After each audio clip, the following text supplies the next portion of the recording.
Всем привет, я Александр Куликов, тайм-тревел-блогер, переводчик и редактор комиксов и книг на видеоигровую тематику. Сейчас вам предстоит посмотреть интервью с человеком, который внес очень большой вклад в мировую анимацию. Его зовут Тэд Стоунс, и прежде всего он известен как создатель любимых многими диснеевских мультсериалов нашего детства «Чёрный Плащ» и «Чип и Дейл спешат на помощь». Это интервью мы записали в октябре 2019 года в Москве на Comic-Con Russia. Перед началом ролика я хочу поблагодарить всех, кто сделал это интервью возможным. Прежде всего, это Вячеслав Бедеров и Жанна Плаксина, мы с ними вместе снимали. Это Максим Сергеев, который помогал с вопросами. Это Роман Катков, Евгений Еронин, без которых встреча с Тедом бы не состоялась. И, конечно же, это Артем Хачатрян, который, собственно, этот ролик монтировал, и на канале которого вы сейчас его можете видеть. Перед просмотром, пожалуйста, подпишитесь на канал Артема, поставьте лайк. Ну-ка, от винта.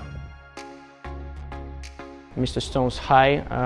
I've already told you that I can imagine how tired and exhausted you are, but thanks that you have agreed to answer some of our questions. Oh, thank you. But I mean, I have to say, as tired as I am going and coming from the convention hall, once I'm there and the fans start coming up to the table, I forget that. I'm just focused on them, the moment, signing my name, doing drawings, taking pictures with them, and it's their energy coming into me, which sounds hokey. But it's not. It actually, it's not until lunchtime I get away from the table and back at the table, it's like I'm a young man. Younger man. Actually, my first question is a classical one about we know that it's your first visit to Russia. So how do you like it on Comic-Con Russia? How do you like the people? Is Russia meeting your expectations? It's fantastic. All I've seen of Russia so far is the traffic coming, getting into the hotel and going to the convention, and all the people. The guys at Bubble Comics who brought me here told me, oh no, people really want to see you. And there were other conventions that wanted me to come, and I kept thinking, why? Why would you want me? And someone's finally told me that these were some of the first cartoons that they saw, and and I had many people tell me that this opened up the world for me, with the color, the excitement, and that the world was much wider than we thought, which is a lot to put on a couple of chipmunks. What I was not ready for was the outpouring emotion. I'm used to having people, and I've been in different countries and around the United States, saying, you made my childhood. I've had Hollywood stars tell me that. True. I've had all ages, all kinds, mothers, fathers, kids. But here, it just was like a physical wave, emotion, lots of hugs, lots of handshakes, people shaking. And it's, it's not me, it's the little chipmunks and that crazy duck, that they love. But they're very hard to hold. They're just two-dimensional, no personality at all. I'm one of those persons who can say that you made my childhood as well.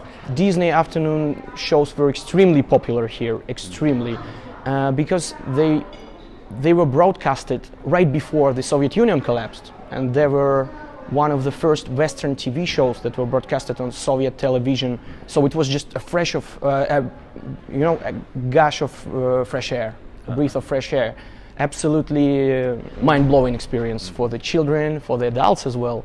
And you have already guessed one of my questions. I wanted to ask you, what was the most unexpected declaration of love to your characters, to your shows, and maybe some person you could never suspect in watching your shows did it? You've already told about some Hollywood stars. Well, here it was the Lin-Manuel Miranda, who did play musical Hamilton and then has starred in movies and TV. He's actually the voice of Gizmo Duck on the new DuckTales. And I was at San Diego and he was going to make a surprise appearance. I was backstage at the same time as he was, and I was thinking to myself, I should get a picture with him for the grandkids who are crazy about him. But I didn't want to bother him, and I was talking to someone else. And then they came up and introduced him to me, as opposed to me to him, and he shook my hand and he said the words, you made my childhood. And in fact, parts of the Darkwing Duck theme song affected him, and he used similar patterns in his first musical. But here, there's people, a man hugged me and said, "You are the father of my childhood." And then he called me Uncle Tad the whole time and wrote a letter in Russian and had the same letter translated in English, which I've yet to read because it's several pages long. But he didn't want sketches or signatures. He just wanted to say thank you so much, and this helped me. Nice. So Sweet. yeah. I have another Russia-related question. In the pilot episode of Darkwing Duck, Darkly Dawns the Duck, that's the name, there was a character, a villain, named Taurus Bulba. And I'm not sure that Nikolai Gogol is well known in the United States. It comes from this. When I was a little kid, and I think I went to a drive-in theater with my parents, and there's a probably terrible movie with, I think, Tony Curtis and Yul Brynner, of Taras Bulba. And all I remembered was two things: a scene where they poured gold down a man's mouth and the name. And when I was doing the villain, it was just Taurus, meaning the bull. Yeah, the bull. I was purely that. And then Tim Curry, the actor in America, played the part.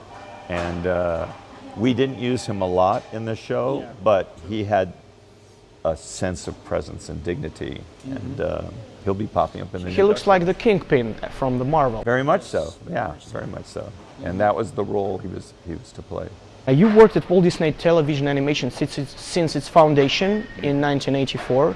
So you launched all those shows, which we love so much. I wanted to ask you, could you remember any bizarre or just interesting concepts for the Disney TV shows that never made it to the pilot? I know that you already told us about the Metro Mice and the Double O Duck, but maybe there were some other concepts that were rejected at some early stages. Well, the problem is, and actually everybody wants to know, what's that crazy show? Oh, I wish they had done that.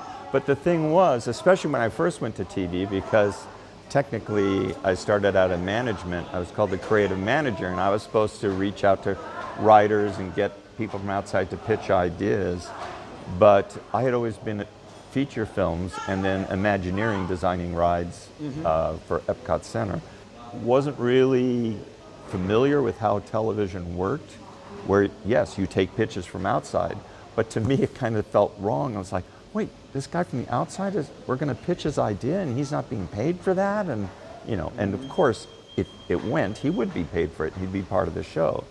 But the other thing, because I had always been within the Disney company, I didn't have a lot of contacts out there. And no one had given me a list of agents to call. The management, Michael Eisner, Jeffrey Katzenberg, the guys running the company, they would call for a gong show, which is based on an old game show where acts would come on, perform, and they would have like 30 seconds to entertain before the judges would ring a big gong and a hook would come out and pull the people off stage. So the idea is that they have a short time to prove themselves. Well, what they called the gong show was you have a meeting and you pitch idea after idea, like 2 sentences long. The first one I went to, we pitched 22 shows and 18 of them were mine. Just simple things like there was Trojan cats, Legionnaire birds and Trojan cats. And it was just like the city of, or the other way around, I don't know, Trojan birds and Legionnaire cats, I guess, because the idea is that the city of Troy was up in a tree, that's where the birds were, and the cats were always after it, so it was like surrounding the city of Troy, and it was kind of like the old Roadrunner and Coyote cartoons. Had they liked it, it would be a very hard show to do, because how many stories can you do, But it was that short, and in fact, Miami Mice was pitched at that meeting. It was just the name, and that was enough to get them interested that we developed in a different way. So we were always thinking of ideas. I had several science fiction shows I wanted to do. In fact, after Darkwing, I felt Darkwing succeeded from what we wrote and what I envisioned better than Chip and Dale had gotten what I wrote. I mean, I felt like a lot was lost because of how many people we had running it, who's overseeing it, just for like behind the scenes reasons. But Darkwing, more of the gags got through. So then I wanted to do a science fiction show, and I had different ideas, but I did a whole presentation on my own. And everybody loved it except the boss, so it never got pitched higher than that.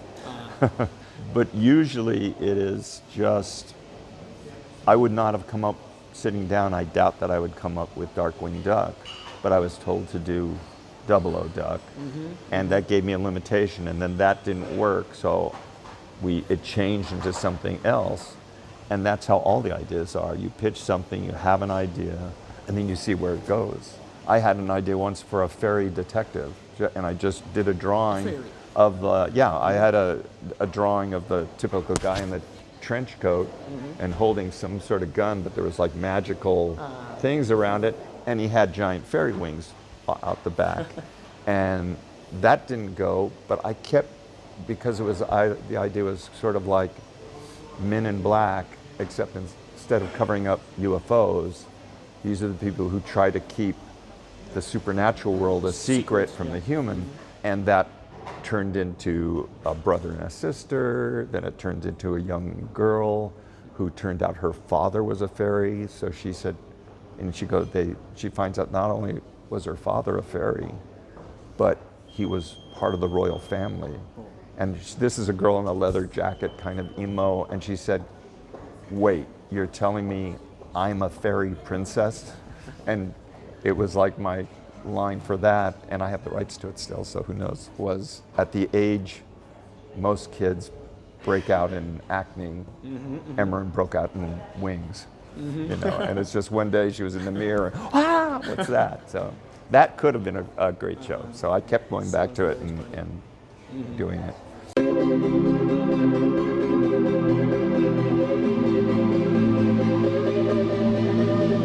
But the nice thing about those early times at Disney, and they're now doing it now, where people weren't hired for a single show, you were hired for a length of time. And that meant, on one hand, Disney owned every idea you had, but you could help out on other shows, go in and brainstorm with them when you needed, you're stuck on your show, you could call a bunch of people in just to have a lunch and talk, different ideas. And that was just super creative times. In the Disney show's credits, your name often stood next to Alan Zaslov.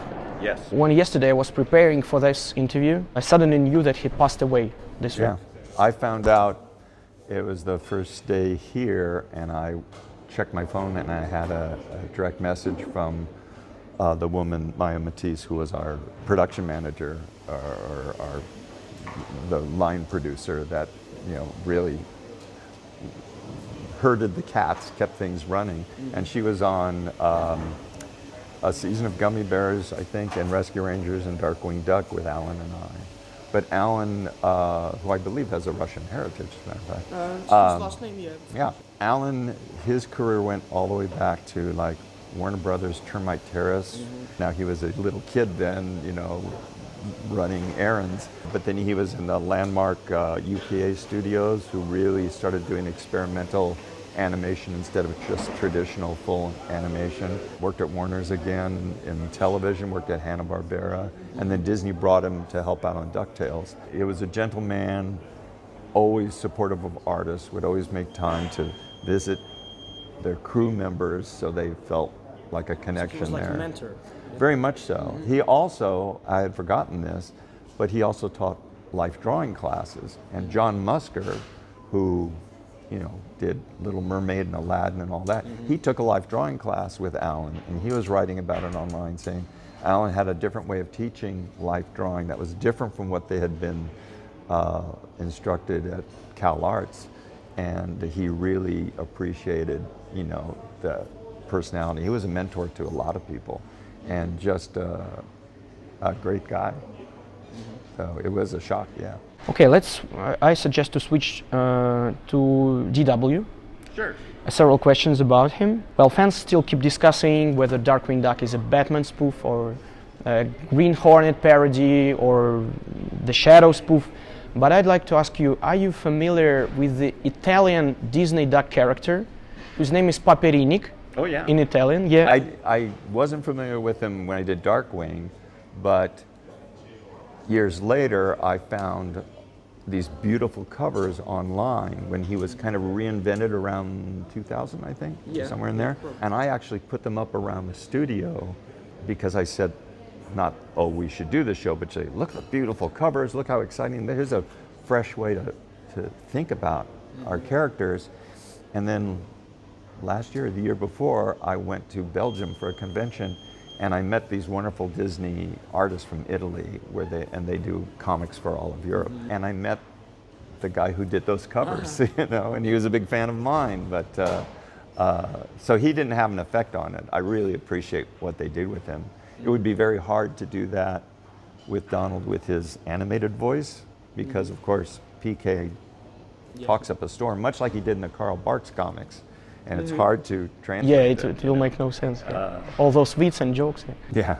But yeah, and Darkwing, again, came basically, obviously there are certain spies motifs in there because he started that way, and that kind of explains where he got his money for his gimmicks. And then certainly the Shadow, there's certain things, rules I made. I said, he's always going to say, let's get dangerous. Oh, in yeah. every I episode. wanted to ask you about this phrase, actually. It's like if you're going to make a key phrase, I said, you have to do it all the time. Where did you get this phrase from? Where did you get it from? Just from here. From here, it just came to your mind? Yeah, I was just looking for that. He had a second phrase, suck gas evildoers, but people heard different things because so we stopped using it. Suck gas, evildoer! And then the other thing, I said I wanted him to have a thing like the Shadow, his catchphrase, you know, I'm in the terror that flaps the night. Yeah. He never used to make that a gag. He used to, at the start, it was I am the terror that flaps in the night. I am the something that the scourge that pecks at your nightmares. I am Darkwing Duck. Scourge, yeah. And he was going to say that every time.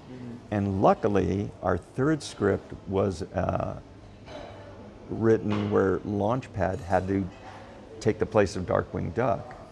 And he was just even dumber than he was in DuckTales. And he couldn't get the line right. He's the first one, I am the salt that rusts the underside of your car. It was hilarious. And I said, don't change the script, but we have to give that to Darkwing.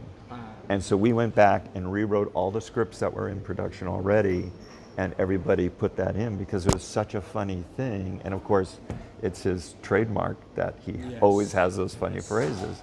That was one of the times where I'm breaking the rules because let's go after the humor. The other time was the creation of Negaduck. He was originally created when Megavolt shot a ray at him and split Darkwing into an evil side and a good side. And at the end, and we worried about are the overseas studios going to get mixed up with the design since the same design. Jim Cummings, who in America is the voice of Darkwing and helped create Darkwing in a lot of ways because I listened to how he did lines and phrases and we would, guide that through the writing. Anyway, at the end of that, it was brilliant. Everything went well. And I said, let's bring back Negaduck. I want to do more Negaduck stories. He's fantastic. And the writers said, how do we do that? It's going to be the same story every time. He's going to be split in two, and you're going to have Posiduck. I said, no, nobody likes Posiduck. Posiduck's no fun. I said, just bring back Negaduck. And they said, how do we explain how he came back? And I looked them in the eyes. It was my philosophy of the show. You don't. I never worried about how the Joker got out of prison to fight Batman again. He just showed up because one of the huge influences on Darkwing Duck was the Silver Age of comics of the 50s and 60s that I grew up with, that my audience was too young to know about. But back then, there was hardly any continuity in comics, and the covers were crazy. The Jimmy Olsen Superman's pal would turn into a giant turtle man. At least 3 characters became super evolved and had big domed heads. Superman, Lois Lane, and the Flash. The Flash had a big long beard. He was turned into a marionette. He became super fat. I had read some of those comics, but I always remembered the covers. So I kind of made up stories in my own mind. But that silliness and the not worrying about continuity just was my training for Darkwing. Because for me it was, and of course fans now love to try to make it into their own continuity, so it's like an extra bit of fun. You already told us a lot about the 00 Duck and all this story without the rights to the 00 name and stuff.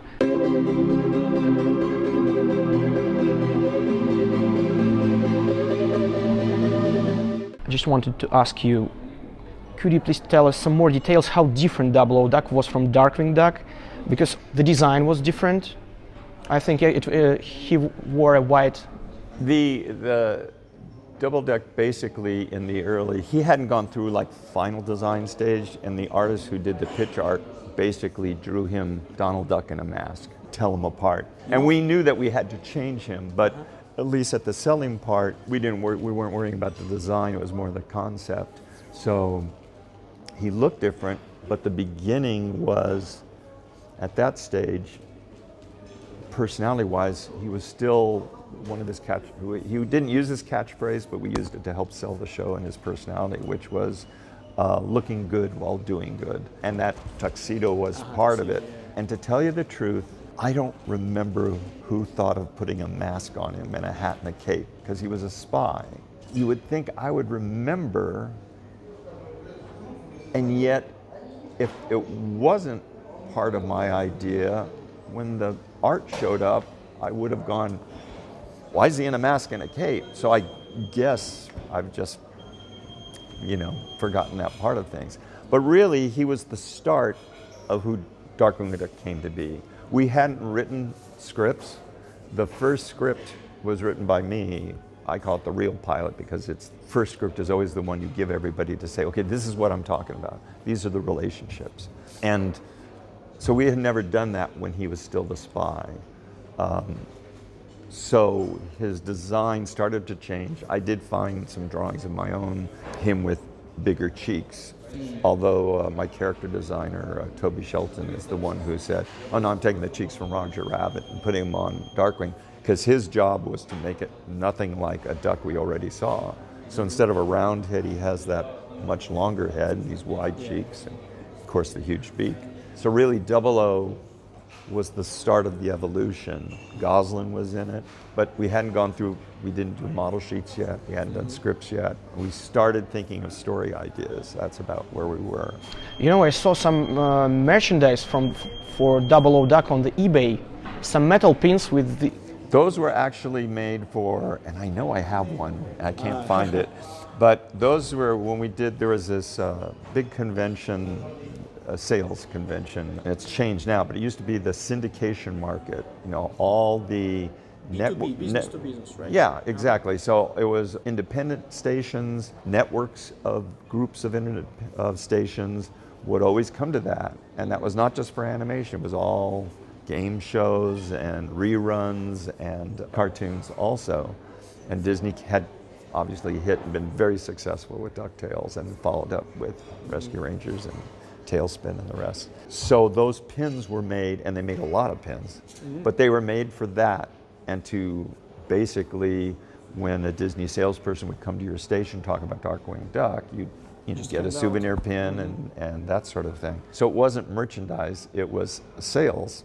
I see. And who's your favorite Darkwing Duck villain of all times? My favorites are probably Megavolt and Bushroot. Megavolt, because he's so crazy, and his voice in America is Dan Castellaneta, who is the voice of Homer Simpson. And he can do a million voices. He was also my genie when we did Aladdin. And we were told not to do Robin Williams, so Dan had that brilliant mind and was totally different from Robin. Anyway, and I had one of the writers who then became a story editor, now produces shows, Doug Langdale, think about Megavolt in crazy ways, that he could go places where I couldn't. Like, he pitched an idea where Megavolt robs a jewelry store. Okay, I could do that. But instead of robbing jewelry, he is stealing the bulbs out of the display cases. I could think of that. What I couldn't have thought of is Megavolt grabs up all those bulbs in his arm, runs out the front door and says, "Be free, my beauties!" And of course they all crash like that. And he's like, he whimpers and we didn't have to go anywhere because I think Darkwing and Launchpad swooped in right then. And then Bushroot, I always felt sorry for him. He was just a lonely guy. He tried to grow his own bride. You almost think had it lasted longer, Bushroot could have gone into the good guy camp. But ironically, if you actually watch his opening episode, he has the highest body count of any of the villains. Many people went through the shredder with Bushroot. They deserved it in his eyes, and they were just jerks. We would have picked on him, but But those two are my favorites. Okay, thanks. Well, I suggest to switch to Rescue Rangers. You already told us about the Metro Mice, and several years ago you posted some concept art on Twitter of that show that never existed. And the characters on that picture seemed really attractive to me. Yeah. Why were they replaced by the chipmunks? Well, in that show, and we did a whole script of it, and in that script, Fat Cat was created. When I saw the drawings, I was shocked that they were holding guns, really guns, not with rubber darts in them. It was like, what were we thinking of? When basically, it was a little mouse police station. And that was fun that you could have just all the human drama except they're mice, and there's fun to that. But we realized it was way too limiting, because if you look at police shows, the crimes are violent or harsh in some way, or the ones that you could do just simple robberies, it would be too repetitious. We needed something broader. Instead of a police station, it became just this group of rescue rangers, a job we made up. And then we needed broader, more outlandish types. So again, you don't want to hold yourself down just because you had some nice designs. And the original Rangers were, the leader was Kit Colby. He was named after Colby cheese. And Kit, never get rid of a name that you like, so Kit became Kit and Tailspin. Anyway, he actually wore a pilot's jacket, a leather jacket with a sheepskin collar. And then Gadget was there pretty much as we know her. Zipper was there pretty much as we know him. They had the same names back then? Zipper Gadget and always had that name. And Zipper, did I name him then? I don't know, possibly. But it probably, yeah, I guess I must have. Instead of Monterey Jack, there was a guy who would have been just like Monterey Jack. He was an Australian kangaroo rat, and he wore one of those hats with the side turned up. And just playing on the whole, he was called Billabong, which is an Australian body of water of some sort. Then there was a chameleon, whose name was Camille, who could take on any color to be the point of being invisible. And the gag was she could do plaid, but it hurt. It was hard for her to hold. There was an Asian cricket who knew Kung Fu and was a big baseball fan. And then they rode around on a nearsighted eagle. So that was what we pitched. And that's when, again, we pitched, this wasn't a gong show, this is when you do a developed pitch with many illustrations to talk about your show. And Michael Eisner and Jeffrey Katzenberg liked the show, they just didn't feel anything for the main character. And I was like, I kind of prodded to see what it was that they didn't like, but it was just like, look, Jeffrey said, it's a great show, it's just not a home run yet, so just do more work on it. So that was great. The meeting went on, and then the second part of the meeting, DuckTales had been such a hit, they wanted to talk about, of the classic Disney characters, who else might get to do a show. Mickey was too precious. We still can't do him unless we can do him perfectly. Donald, already successful, he was hard to animate. Again, we were still feeling in the shadow of features animation. It's like, he doesn't feel like Donald. Why don't you use the Rescuers? Because they were working on a sequel to Rescuers. In fact, when we pitched Rescue Rangers, Jeffrey said, this can be your Rescuers. Because we asked about Rescuers because it was built on a series of books. So of course it could be a series. Anyway, we went down the list, so it was Mickey, Donald, Goofy, and they said, oh, of course, Goofy, we'll try him in all sorts of things, and they did. And it took a while to get to the show that he had. And they didn't want to do Pluto, he could be a side character and all that. We mentioned Chip and Dale. It was Michael Eisner who said, put those chipmunks in that show. And Jeffrey said, home run. And that was it. We were off and going. Now, once you had the two chipmunks, that's too many characters to have because you need a small group so everybody gets a chance to have a role and a say and a gag. So we lost everybody except for Gadget, Zipper, and the kangaroo rat mutated into this, still Australian, that is like world adventure. With a problem with cheese. Everybody else we kind of lost, and the eagle was replaced by an invention of Gadget, the Ranger plane. So that's how it changed. And then once we had that, we were on our way, still filling out new characters. And it was funny, Gadget has been pointed to as a very special character because she's unique in that she doesn't count on anybody else. She has a place on the team. And I felt like, no, she has to be funny too. In the first episode, first one we were working on, she's walking across the ceiling with suction cup shoes, and she's having a conversation with the chipmunks, and they get excited about something and run out, and she says, fellas, wait for me, and she undoes her shoes without thinking. It crashes off screen to the floor. And Alan Zaslov came in, of course he's been in the business for a long time, he said, because it was so slapstick an idea, he said, I don't know that Gadget would do that. I said, Alan, I'm creating Gadget. She can do anything I say her do. And he stopped and he went, you're right. And we never went back. And she was adorable because she's cute, doesn't realize it. She's super intelligent, doesn't think about it. And all these guys are crazy about her and she doesn't notice it. I mean, because her kind of gimmick, she's just oblivious and a genius at the same time. Talking about that, the Rescuers sequel, I worked on the original Rescuers. I was an in-betweener on it, and it was terrible at in-betweening. Almost got fired. Would have been a very short career then. I just remember that sequel was called Rescuers Down Under, and there was a kangaroo mouse and an eagle as well. So is that a coincidence? I certainly didn't take it from them because I just did a single painting when I was brainstorming characters, and I really doubt it went the other way. I think the kangaroo rat, it's too obvious a gag to ignore. And the eagle, Glenn Keane, who started at Disney just a few months after me, we shared an office, or shared a bullpen with Ron Clements for that matter.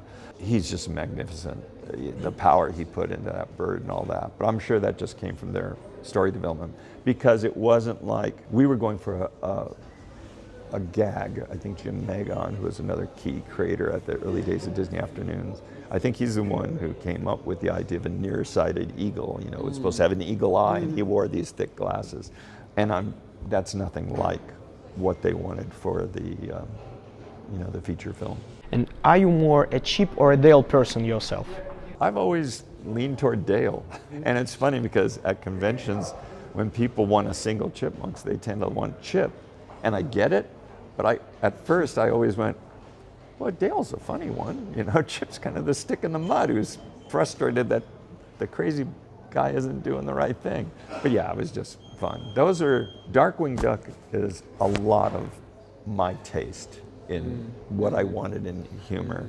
But I have to suppose that Rescue Rangers, and I didn't do all the episodes, is gotta have a lot of me in it because we had such a short schedule and we're too young an organization to know, although management should have noticed and they probably were saying, let's see if this works because it's a lot cheaper. There were only two of us, Bryce Malik was his name, and myself, who were story editors, trying to feed 3 production crews. And what you should have is 1 extra story editor, then you have production crews. So we should have had 4 people working on it. Instead there was 2 of us. So I was working 7 days a week. My day off was Sunday when I only went into the office for 4 hours. Saturday, 8 hours, and the rest of the days were all 13, 14-hour days. So scripts would come into me at a while. We were using some new writers who just had a lot of energy and brought fresh ideas too. But because of the schedule, often they would write acts 1 and 2 and give it to me. I would then edit acts 1 and 2 and write act 3 on the weekend, and then Monday it got handed out for production. So my feeling is there's got to be a lot of my subconscious in that show. Although I blank on a lot of it. People say, what about this? I go, really? Did I do that? It's like the gift of age. Memories soften. I read somewhere that Professor Nimnul's design was inspired by a Disney writer called Bruce Talkington. Yes. Did you or any of your friends or relatives have lookalikes in your show, except for that cameo in the DuckTales reboot? Yeah, I look so much like a seagull. There's an episode where Darkwing Duck visits the human world, and the J. Thaddeus Rockwell was basically supposed to be Tad Stouns. I mean, Tad comes from my middle name, Thaddeus. But I didn't, and I should have, I didn't have the ego to tell the character designer. I mean, if they did it, that would be great, but I wasn't gonna say, oh, it doesn't look like me. So I don't think I did have a cameo. Alan did, they put him in, I think in that episode. And there are people on staff that did it. And it was like, as long as it ends up a good looking design, and doesn't distract from the story. It's like, why not do it? It's a fun thing to do. So no, I didn't have any cameos. I did a voice here too. I think I did Hammerhead, who was in that, but you know, I did one of the versions of him. And often when we needed extra grunts and groans and things like that, I would do those too. Can you do this right now? Some grunts? Great, just great. Could you please name top 3 episodes of all time from the shows you've worked on? Top 3 episodes. I can name some of my favorites. Actually, the first episode of Darkwing Duck that I wrote, that sinking feeling, actually was never put out on DVD. Was animated by our Australian studio, which were the best animators, got all the gags, added to it, and they sent back a pencil test of the entire episode. So that was the first thing we saw back. Usually you don't get a pencil test back then. It was hilarious, and the entire crew were just laughing so loud that the boss's secretary came in to say, "What's going on in here?" And it's like, and we were told to be quiet. It's like, you should be so lucky we've got this. But that remains because I purposely wanted to show the relationships of all the characters and how they would do. It was like an instruction. I still enjoy that episode a lot. Then the episodes that are kind of breaking the tradition of, there's comic book classics, I think it's called, where Darkwing gets incensed that they're putting out a Darkwing comic and he's a fool in the comic. So he decides to write the comic. And then as he writes, the episode turns into the story he's writing. And then as different people like sneak in, Goslin starts writing and it turns crazy. And then Binky Muddlefoot from next door starts doing it. So at one point, somebody sets a coffee mug down on the comic pages. And then in the adventure, Launchpad and Darkwing run into a giant coffee mug. It was just that kind of craziness of changing reality and all that. The parody we did of Twin Peaks, called Twin Beaks, just is such a crazy episode. So there's a lot of them like that are just, you know, like the Negaverse and everything is a fan favorite, one of my favorites too, which basically showed an alternate reality that Negaduck lived in. We never said it was where he was born or anything, so we could have always turned into something else, but you know, that was a favorite thing. And I love playing it. One thing that, when people ask about the origin of Darkwing Duck, I said, well, we have at least 6 of them in the show. And the reason for that, I said, look, he's basically a kind of a Batman character. He doesn't have powers, he has gimmicks. What am I gonna do, have a scene where a duck crashes through the window of his mansion and he goes, I need a symbol that will strike fear into men, and a duck goes through, that's it, I shall become a duck. Wait, you know, there's no story there to tell. So our story of our pilot was how that family unit came together, Darkwing, Launchpad, and Goslin. So it was that, you know, something, again, my contrariness of, I'm not gonna give you an origin, I'm gonna give you many origins. If we had another season, we probably would have had 3 more. So.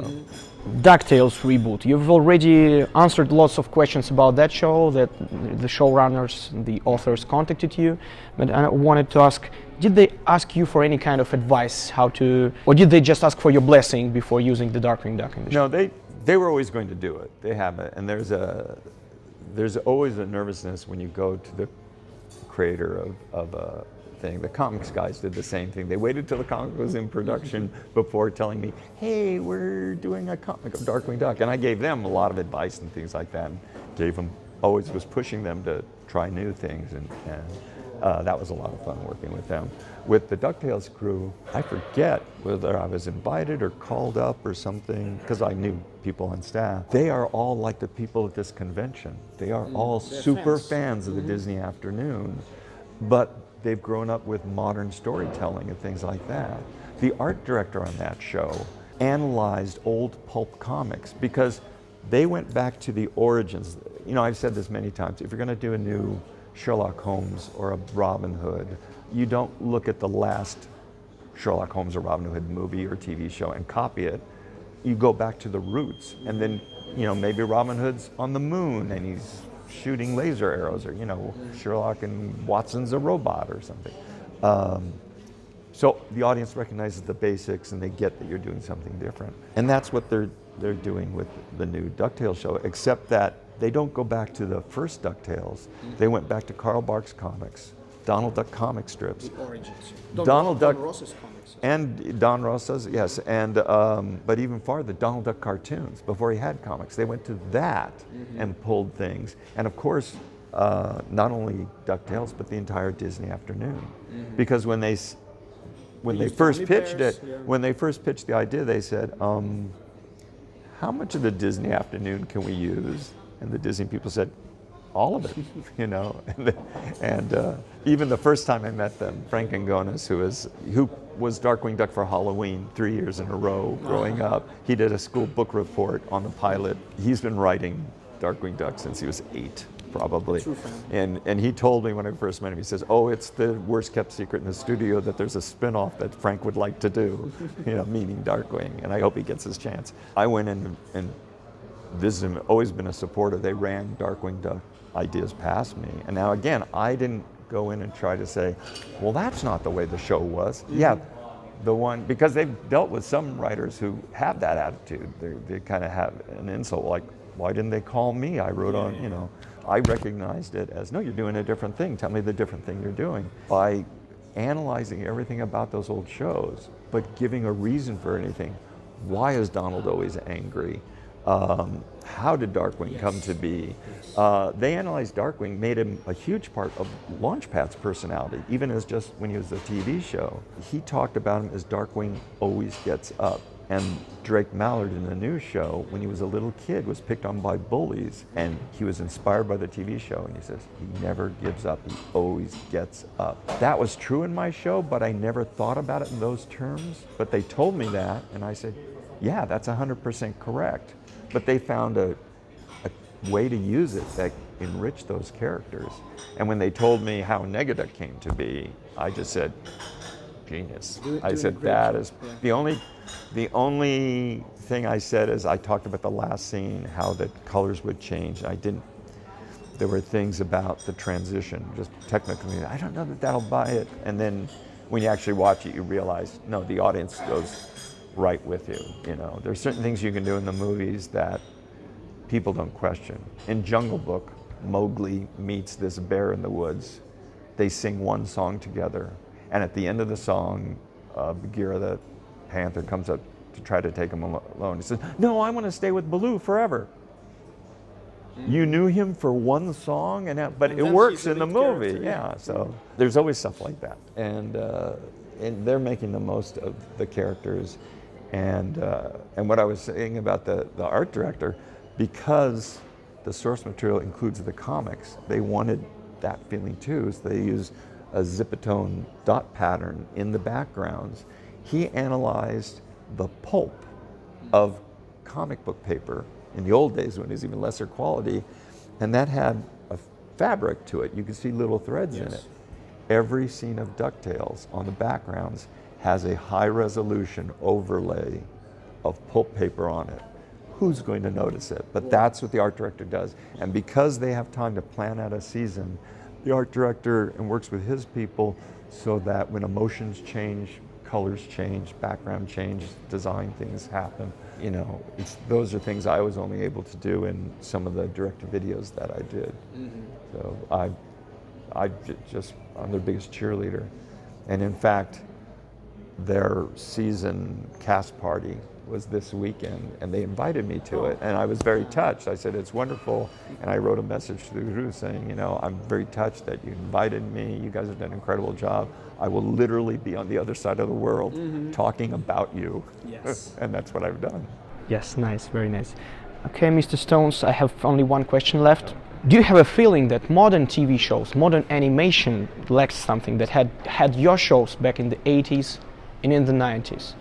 And if yes, what is it? Actually, there's so many shows. Some are trash, just like they were when we were doing our shows, and some are great. I see more shows that, much like this DuckTales, have more attention to story, often having continuing story arcs, where we were told not to do that because it was for syndication. They like to mix up the order. But they are mixing up humor and drama in more ways, or some that just go for gags. There's a richness to the design. There's a Scandinavian show that Netflix shows in the US called Hilda. I love that show. I've watched it through, exactly based on graphic novels, and she's actually sweeter in the show than she is in the comic. I've watched that series twice, all the way through, and when people say, have you seen this, have that? I said, there's not time to watch everything, you know. My 10-year-old self would be angry at me, the fact that there are superhero shows that I stopped watching just because there's so much. I'm watching other stuff. He wouldn't believe that. And yet in all of that, I went back and watched Hilda through a second time because it approached this fantasy world without telling anything to the audience. You just had to go with the flow. It's charming design. Disney has new shows coming out, The Owl House and Amphibia, which are fantasy shows, but they're just intriguing stories with twists and turns. So it's, you know, you can always find something not to like. But of course, what makes me laugh when fans tell me, you often hear, well, cartoons aren't as good as the ones of my youth. I've heard that for decades. And of course, people are talking about the shows that this generation says, oh, that's trash, they're not as good as the cartoons of my youth. Well, then I'm talking to the generation saying like, oh, these cartoons are trash, they're not good as, you know, it's the same show. And there's a lot to be said about the shows that you grow up with. I love the new DuckTales. I enjoyed the old DuckTales, but part of it is because I worked on the episodes of DuckTales and gave notes on some DuckTales. I was an adult already. I can enjoy it in a different way. That's not the same as a young child watching it and believing that somewhere there is a giant room full of gold that you can swim in. So that's part of it. If you've grown up with the original DuckTales, it is more real to you than it was to me. Yeah. Thank you so much. Oh, thank you. Thank you so much for this interview, for your time, and for our childhood. Oh, thank you. Mr. Stone, thank you very much. We really hope that you will come back one day to Russia. Well, my visa is good for 3 years. Whoa. So within that you have to time, visit St. Petersburg as well, because it's just beautiful. That's why I'm here. They need to have a big convention and have me there. They have. So, yeah. All right, thank you very much. Thank you.